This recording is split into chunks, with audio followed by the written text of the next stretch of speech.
अंजलि, मैं तुम्हें भूल जाऊं ये हो नहीं सकता, और तुम मुझे भूल जाओ ये मैं होने नहीं दूंगा। ये कहानी है एक ऐसे आशिक की जिसने प्यार किया, बेखौफ किया, बेइंतहा किया, बेहिसाब किया। उसके लिए मोहब्बत सिर्फ एक एहसास नहीं थी, बल्कि उसकी पूरी कायनात थी। उसकी हर सुबह, हर रात, हर धड़कन उसी नाम से शुरू होकर उसी पर खत्म होती थी। वह उसे सिर्फ चाहता नहीं था, उसे जीता था। उसकी हंसी में अपनी खुशी ढूंढता था और उसके ख्वाबों में अपनी दुनिया बसाता था। लेकिन किस्मत को शायद ये मंजूर नहीं था। एक दिन उसकी वो दुनिया जिसे उसने अपने अरमानों से सजाया था उससे छिन गई। जिसे वो अपनी हर धड़कन में महसूस करता था वही किसी और की जिंदगी बन गई। अब उसके पास दो सच थे। एक तरफ उसका वो प्यार जो आज भी उतना ही जिंदा था, उतना ही गहरा था, और दूसरी तरफ वो हकीकत जिसने उसे उसकी मोहब्बत से हमेशा के लिए जुदा कर दिया। लोग कहते हैं कि वक्त हर जख्म को भर देता है, मगर कुछ जख्म ऐसे होते हैं जो वक्त के साथ भी नहीं भरते, बल्कि और गहरे होते चले जाते हैं। इतने गहरे कि इंसान मुस्कुराते हुए भी अंदर ही अंदर टूटता रहता है। अब तक तो आप समझ ही चुके होंगे कि आज का हमारा यह बेहद ही रोचक एपिसोड फिल्म धड़कन पर केंद्रित है, तो फिर देर किस बात की। चलिए आज आपको इस फिल्म से जुड़े कई रोचक व अनसुने किस्से कहानियाँ सुनाते हैं। तुम दिल की धड़कन में। Venus records and tapes limited के बैनर तले इस फिल्म का निर्माण किया था रतन जैन ने तथा इसे निर्देशित किया था धर्मेश दर्शन ने। फिल्म की पटकथा लिखी थी नसीम मुकरी और राज सिन्हा ने तथा संवाद लिखे थे नसीम मुकरी और धर्मेश दर्शन ने। तकरीबन 2 घंटे 41 मिनट लंबी इस फिल्म को रिलीज किया गया था 11 अगस्त 2000 को तथा इसके प्रमुख व सहायक भूमिकाओं में नजर आए थे सुनील शेट्टी, अक्षय कुमार, शिल्पा शेट्टी, महिमा चौधरी, सुषमा सेठ, परमित सेट्टी, मंजीत कुल्लर, नसीम मुकरी, किरण कुमार, अंजना मुमताज, नीरज वोरा, शर्मिला टैगोर, अनुपम खेर, कादर खान आदि। फिल्म धड़कन की लोकप्रियता में इसके गीत संगीत ने भी महत्वपूर्ण भूमिका निभाई थी, जिनके बोल लिखे थे समीर अंजान ने तथा धुनें बनाई थी नदीम श्रवण की जोड़ी ने। फिल्म के ऑडियो एल्बम में कुल 9 गाने रखे गए थे, जिनके बोल हैं नाना करते प्यार, अक्सर इस दुनिया में, दिल ने ये कहा है दिल से के 2 वर्जन, तुम दिल की धड़कन में के 3 वर्जन और दूल्हे का सेहरा के 2 वर्जन। इन गानों में अपनी मधुर आवाज दी थी उदित नारायण, कुमार सानू, अलका याग्निक, अभिजीत भट्टाचार्य, नुसरत फतेह अली खान, सोनू निगम और जसपिंदर नरूला ने। फिल्म धड़कन साल 2000 में सर्वाधिक कमाई करने वाली फिल्मों के 12वें स्थान पर रही थी। इसका बजट था तकरीबन 9 करोड़ 50 लाख रुपए तथा इसने बॉक्स ऑफिस पर 14 करोड़ रुपए कमाए थे। इस लिहाज से फिल्म को एवरेज घोषित किया गया था। उस समय इस फिल्म को 250 स्क्रीन पर रिलीज किया गया था, जिसे देखने के लिए 99 लाख लोग थिएटर्स में पहुँचे थे। बात करें साल 2005 के शीर्ष 5 कमाऊ फिल्मों की, तो पहले स्थान पर रही फिल्म कहो ना प्यार है, जिसने 44 करोड़ रुपए कमाए और सुपरहिट कहलाई। दूसरे स्थान पर रही फिल्म मोहब्बतें, जिसने 42 करोड़ रुपए कमाए और ब्लॉकबस्टर कहलाई। तीसरे स्थान पर रही फिल्म मिशन कश्मीर, जिसने 23 करोड़ रुपए कमाए और एवरेज कहलाई। चौथे स्थान पर रही फिल्म दुल्हन हम ले जाएंगे, जिसने 19 करोड़ रुपए कमाए और हिट कहलाई। तथा 5वें स्थान पर रही फिल्म जोश, जिसने 18 करोड़ रुपए कमाए और यह एवरेज कहलाई। फिल्म धड़कन बॉलीवुड की उन यादगार रोमांटिक फिल्मों में गिनी जाती है जिसकी शुरुआत और निर्माण की कहानी खुद में काफी दिलचस्प रही है। इसके निर्देशक धर्मेश दर्शन बताते हैं कि इस फिल्म का सफर आसान नहीं था, बल्कि कई उतार चढ़ावों से गुजरकर यह पर्दे तक पहुंची। साल 1996 में उनकी फिल्म राजा हिंदुस्तानी की जबरदस्त सफलता के बाद एक ऐसे प्रोजेक्ट पर वो काम करना चाहते थे जो भावनात्मक रूप से गहरा हो और बॉक्स ऑफिस पर भी कमाल कर सके। ऐसे में उन्होंने इस फिल्म के लेखक मंडली को एक शानदार स्क्रिप्ट तैयार करने की जिम्मेवारी सौंपी, जिसका आधार माना गया मशहूर अंग्रेजी उपन्यास वुदरिंग हाइट्स को। फिल्म के लेखक मंडली ने इस उपन्यास को भारतीय सामाजिक परिदृश्य में ढाला और देव, अंजलि तथा राम की मार्मिक कहानी लिखी, जिसमें प्रेम, त्याग और रिश्तों के संघर्ष को बड़ी ही बारीकी से शामिल किया गया। फिल्म धड़कन को जून 1996 में इसके एक ऑडियो गीत दूल्हे का सेहरा के साथ लॉन्च कर दिया गया, लेकिन इसकी शूटिंग की शुरुआत काफी देर से साल 1997 में जाकर हुई। इस देरी का एक बड़ा कारण यह था कि धर्मेश दर्शन एक समय में केवल एक ही फिल्म पर काम करना पसंद करते थे। उसी दौरान अभिनेता आमिर खान के कहने पर उन्हें फिल्म मेला बनानी पड़ी, जो कि उनके अनुसार उनकी पसंद की फिल्म नहीं थी। इस वजह से धड़कन का काम बीच बीच में रुकता रहा। धर्मेश दर्शन बताते हैं कि वे धड़कन को सही मानसिक स्थिति में बनाना चाहते थे। उन्होंने यहाँ तक कहा कि यदि निर्माता चाहे तो उन्हें फिल्म से हटा सकते हैं, क्योंकि वे पूरी तरह से समर्पित होकर ही इसे बनाना चाहते हैं। लेकिन अभिनेता अक्षय कुमार ने उन्हें व्यक्तिगत रूप से समझाया और फिल्म को जारी रखने के लिए प्रेरित किया। यह घटना इस फिल्म के निर्माण में एक निर्णायक मोड़ साबित हुई। गौरतलब है कि फिल्म धड़कन के निर्माण की शुरुआत जितनी दिलचस्प थी, उतनी ही रोचक इसकी कास्टिंग प्रक्रिया भी रही। यह फिल्म कई सालों में तैयार हुई और इस दौरान इसके कलाकारों को लेकर कई बदलाव, विवाद और दिलचस्प फैसले सामने आए। सबसे पहले बात करें देव के किरदार की तो यह फिल्म का भावनात्मक और सबसे जटिल चरित्र था।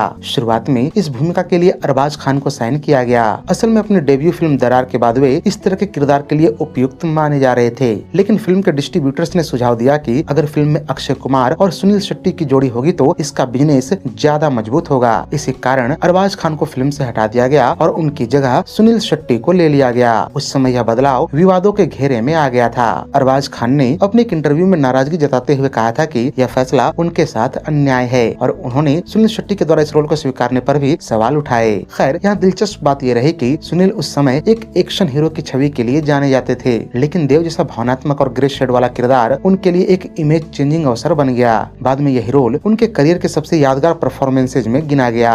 फिल्म के दूसरे मुख्य पुरुष किरदार राम के लिए शुरू से ही अक्षय कुमार को चुना गया था। उस समय अक्षय कुमार रोमांटिक और फैमिली हीरो की ओर शिफ्ट हो रहे थे और धड़कन में उनका किरदार एक आदर्श पति के रूप में उभरा। कुछ स्रोतों के अनुसार अक्षय कुमार ने फिल्म के निर्माण के कठिन दौर में निर्देशक धर्मेश दर्शन का समर्थन भी किया, जिससे प्रोजेक्ट को आगे बढ़ाने में मदद मिली। बात करें फिल्म की मुख्य अभिनेत्री अंजलि की तो इस किरदार के लिए शुरू में शिल्पा शेट्टी को कास्ट किया गया, लेकिन एक समय ऐसा भी आया जब उन्होंने फिल्म छोड़ दी थी। हालांकि बाद में अक्षय कुमार के मनाने के कारण वो फिल्म में वापस लौटी। फिल्म की दूसरी प्रमुख अभिनेत्री शीतल के किरदार को लेकर सबसे ज्यादा बदलाव हुए थे। शुरुआत में यह रोल सुष्मिता सेन को ऑफर किया गया था, लेकिन उन्होंने इसे ठुकरा दिया। इसके बाद रवीना टंडन और रानी मुखर्जी को भी यह भूमिका ऑफर हुई, लेकिन बात नहीं बनी। अंततः यह रोल महिमा चौधरी के पास चला गया। फिल्म प्रदेश की सफलता के बाद वे एक पॉपुलर चेहरा बन चुकी थीं और इससे फिल्म को काफी फायदा हुआ। हालांकि कुछ रिपोर्ट्स के अनुसार महिमा को फिल्म में बाद में जोड़ा गया था और तब तक फिल्म की काफी शूटिंग हो चुकी थी। फिल्म के सहायक कलाकारों की बात करें तो बॉब के किरदार के लिए पहले दीपक तिजोरी को अप्रोच किया गया था, लेकिन उन्होंने इसे यह कहकर मना कर दिया कि यह किरदार फिल्म में पर्याप्त महत्व नहीं रखता है और वो इस प्रकार का छोटा किरदार करना नहीं चाहते। खैर, इसके बाद यह भूमिका परमित सेठी को मिली, जिन्होंने इसे बेहतरीन ढंग से निभाया। बताता चलूं कि इस किरदार के लिए मोहनीश बहल का नाम भी सामने आया था, लेकिन उन्होंने भी इसे करने से साफ इनकार कर दिया था। गौरतलब है कि 90 के दशक और 2000 के शुरुआती सालों में बॉलीवुड में मेल एक्टर्स की कई यादगार जोड़ियां बनी, लेकिन अक्षय कुमार और सुनील शेट्टी की जोड़ी एक अलग ही स्थान रखती है। इन दोनों सितारों ने साथ में मिलकर एक्शन, कॉमेडी और ड्रामा तीनों ही शैलियों में काम किया और दर्शकों के बीच एक भरोसेमंद और लोकप्रिय जोड़ी के रूप में स्थापित हुई। अगर इनके साथ में किए गए काम पर नजर डाले तो दोनों ने लगभग 15 फिल्मों में साथ अभिनय किया। ये संख्या सिर्फ आंकड़ा नहीं है, बल्कि उस दौर की एक पूरी सिनेमाई यात्रा को दर्शाती है, जिसमें दोनों कलाकारों ने अपने अपने अंदाज से फिल्मों को यादगार बनाया। इस जोड़ी की शुरुआत साल 1993 में आई फिल्म वक्त हमारा है से हुई। यह वह समय था जब दोनों ही कलाकार इंडस्ट्री में अपनी जगह बना रहे थे। फिल्म भले ही बहुत बड़ी हिट न रही हो, लेकिन इसने अक्षय कुमार और सुनील शेट्टी की जोड़ी को पहली बार दर्शकों के सामने मजबूती से पेश किया। इसके बाद 1994 में आई मोहरा ने इस जोड़ी को नई पहचान दी। यह फिल्म उस साल की सबसे बड़ी हिट फिल्मों में से एक बनी और इसके गाने खास करके टिप टिप बरसा पानी और तू चीज बड़ी है मस्त मस्त आज भी लोकप्रिय है। इस फिल्म में दोनों का एक्शन अवतार दर्शकों को खूब पसंद आया। साल 1996 में दोनों सपूत में नजर आए। यह फिल्म कहीं न कहीं मोहरा का ही एक्सटेंशन थी, लेकिन यह बॉक्स ऑफिस पर बहुत बड़ी सफलता हासिल नहीं कर पाई, लेकिन इस जोड़ी की निरंतरता बनी रही। खैर, साल 2000 इस जोड़ी के लिए बेहद खास रही। इसी साल इनकी 2 फिल्में रिलीज हुई, हेरा फेरी और धड़कन। हेरा फेरी में परेश रावल के साथ उनकी तिकड़ी ने कॉमेडी का एक नया स्तर स्थापित किया। वहीं धड़कन में दोनों ने बिल्कुल अलग तरह के किरदार निभाए, एक तरफ आदर्श पति और दूसरी तरफ जुनूनी प्रेमी। यह फिल्म दर्शाती है कि यह जोड़ी सिर्फ एक्शन या कॉमेडी तक ही सीमित नहीं थी, बल्कि भावनात्मक कहानियों में भी उतनी ही प्रभावी थी। बहरहाल 2000 के बाद भी यह जोड़ी कई फिल्मों में नजर आई। साल 2002 की फिल्म आवारा पागल दीवाना में एक्शन और कॉमेडी का मिश्रण देखने को मिला। वहीं 2004 में आई फिल्म आन में दोनों पुलिस अधिकारियों के रूप में नजर आए। साल 2005 और 2006 में आई दीवाने हुए पागल और फिर हेरा फेरी ने इस जोड़ी की कॉमिक टाइमिंग को और मजबूत किया। खासकर फिल्म हेरा फेरी ने पहले भाग की सफलता को आगे बढ़ाया और दर्शकों के बीच बेहद लोकप्रिय हुई। असल में अक्षय कुमार और सुनील शेट्टी की जोड़ी की सबसे बड़ी खासियत उनका संतुलन था। जहां अक्षय कुमार अपनी तेज तर्रार कॉमिक टाइमिंग और स्क्रीन प्रेजेंस के लिए जाने जाते हैं, वहीं सुनील शेट्टी अपने गंभीर और मजबूत व्यक्तित्व वाले किरदारों से कहानी में गहराई जोड़ते हैं। यही कारण है कि जब भी दोनों साथ आते हैं तो स्क्रीन पर एक अलग ही ऊर्जा दिखाई देती है। गौरतलब है कि फिल्म धड़कन की शूटिंग के दौरान अक्षय कुमार और शिल्पा शेट्टी रिलेशनशिप में थे, लेकिन यहाँ चौंकाने वाली बात यह भी है कि फिल्म के रिलीज के अगले साल अक्षय ने शिल्पा के जगह पर ट्विंकल खन्ना से शादी कर ली। इस दौरान आखिर दोनों के बीच ऐसा क्या हुआ था जो अक्षय अक्षय कुमार ने किसी अन्य से शादी कर ली। असल में इस प्रेम कहानी की शुरुआत साल 1994 में आई फिल्म मैं खिलाड़ी तू अनाड़ी से हुई थी। उस समय अक्षय कुमार बॉलीवुड में तेजी से उभरते हुए स्टार थे और शिल्पा शेट्टी भी अपनी पहचान बना रही थी। शूटिंग के दौरान दोनों के बीच अच्छी दोस्ती हुई जो धीरे धीरे एक रिश्ते में बदल गई। कहा जाता है कि उस दौर में अक्षय कुमार का नाम कई अभिनेत्रियों के साथ जुड़ता था, लेकिन शिल्पा शेट्टी के साथ उनका रिश्ता सबसे ज्यादा गंभीर माना गया। दोनों को अक्सर साथ देखा जाता फिल्म पार्टियों, इवेंट्स और यहाँ तक कि निजी छुट्टियों में भी। इंडस्ट्री में यह चर्चा आम हो गई थी कि दोनों शादी तक कर सकते हैं। इस रिश्ते से जुड़ा एक रोचक किस्सा यह भी है कि शिल्पा शेट्टी ने एक इंटरव्यू में बताया था कि अक्षय कुमार ने उनसे सगाई जैसी प्रतिबद्धता जताई थी। मीडिया रिपोर्ट्स के अनुसार उन्होंने शिल्पा को विश्वास दिलाया था कि वे उनके साथ भविष्य बनाना चाहते हैं। यही कारण था कि शिल्पा इस रिश्ते को काफी गंभीरता से ले रही थी। लेकिन कहानी में मोड़ तब आया जब अक्षय कुमार का नाम एक और अभिनेत्री ट्विंकल खन्ना के साथ जुड़ने लगा। शुरुआत में इसे महज अफवाह माना गया, लेकिन धीरे धीरे यह साफ हो गया कि अक्षय और ट्विंकल खन्ना के बीच भी नजदीकियां बढ़ रही हैं। यह स्थिति शिल्पा शेट्टी के लिए बेहद तकलीफ देह रही। बाद में उन्होंने एक चर्चित इंटरव्यू में खुलकर अपनी भावनाएं जाहिर की। उन्होंने कहा कि अक्षय कुमार ने उन्हें धोखा दिया और एक ही समय में दो लोगों को डेट कर रहे थे। यह बयान उस समय मीडिया में खूब छाया और दोनों के रिश्ते का अंत सार्वजनिक रूप से सामने आ गया। इस प्रेम कहानी से जुड़ा एक और दिलचस्प पहलू यह है कि धड़कन की शूटिंग के दौरान ही दोनों के रिश्ते में दरार आनी शुरू हो गई थी। फिल्म में दोनों एक ऐसे जोड़े की भूमिका निभा रहे थे जहाँ प्यार, त्याग और विश्वास की बात होती है, लेकिन असल जिंदगी में उनका रिश्ता टूटने की कगार पर आ गया था।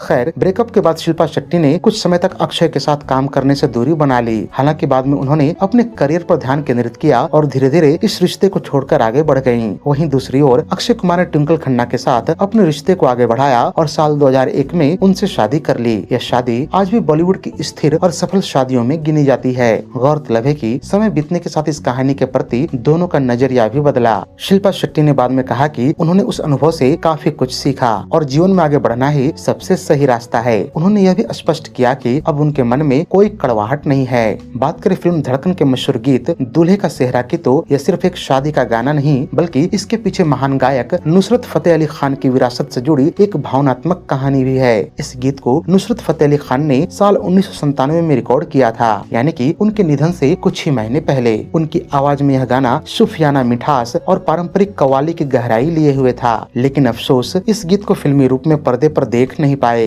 असल में शुरुआती योजना ये थी कि नुसरत साहब स्वयं इस गाने में पर्दे पर नजर आएंगे, लेकिन ऐसा नहीं हो पाया। उनके निधन के बाद जब धड़कन बन रही थी तो इस गाने में दिग्गज अभिनेता व लेखक कादर खान को शामिल किया गया ताकि गीत को सिनेमाई रूप दिया जा सके। इस तरह यह गीत नुसरत साहब की अंतिम यादों में से एक बन गया। नुसरत फतेह अली खान का बॉलीवुड से जुड़ाव 90 के दशक में मजबूत हुआ। उनका बॉलीवुड डेब्यू आमतौर पर और प्यार हो गया से माना जाता है, जिसमें उनकी आवाज ने भारतीय दर्शकों को मंत्रमुग्ध कर दिया। इसके बाद उन्होंने कच्चे धागे जैसे फिल्मों के लिए संगीत दिया। उनका अंदाज बिल्कुल अलग था। वे कव्वाली, सूफी और फिल्मी गीत को इस तरह मिलाते थे कि वह दिल को सीधे छू जाता था। उनकी आवाज इतनी प्रभावशाली थी कि भारत के बड़े संगीतकार और फिल्मकार उनके साथ काम करने को उत्सुक रहते थे। वे सीमाओं से परे एक ऐसे कलाकार थे जिन्हें भारत में उतना ही प्यार मिला जितना कि पाकिस्तान में। नुसरत साहब का भारत से रिश्ता सिर्फ फिल्मों तक ही सीमित नहीं था। वे यहाँ के कई बड़े फिल्मी परिवारों और कलाकारों के बेहद करीब थे। खास तौर पर राज कपूर साहब के परिवार से उनका भावनात्मक जुड़ाव बताया जाता है। इससे जुड़ा दिलचस्प किस्सा एक ऐसा भी है कि ऋषि कपूर और नीतू सिंह की शादी के दौरान नुसरत फतेह अली खान ने अपने खास अंदाज में एक स्पेशल कव्वाली तैयार की थी, जिसके बोल थे सांसों की माला में सिमरू मैं पी का नाम, जो आगे चलकर खूब लोकप्रिय हुई। यहाँ आपको एक दिलचस्प बात यह भी बताता चलूं कि दूल्हे का सेहरा गीत का एक फीमेल वर्जन भी रिकॉर्ड किया गया था।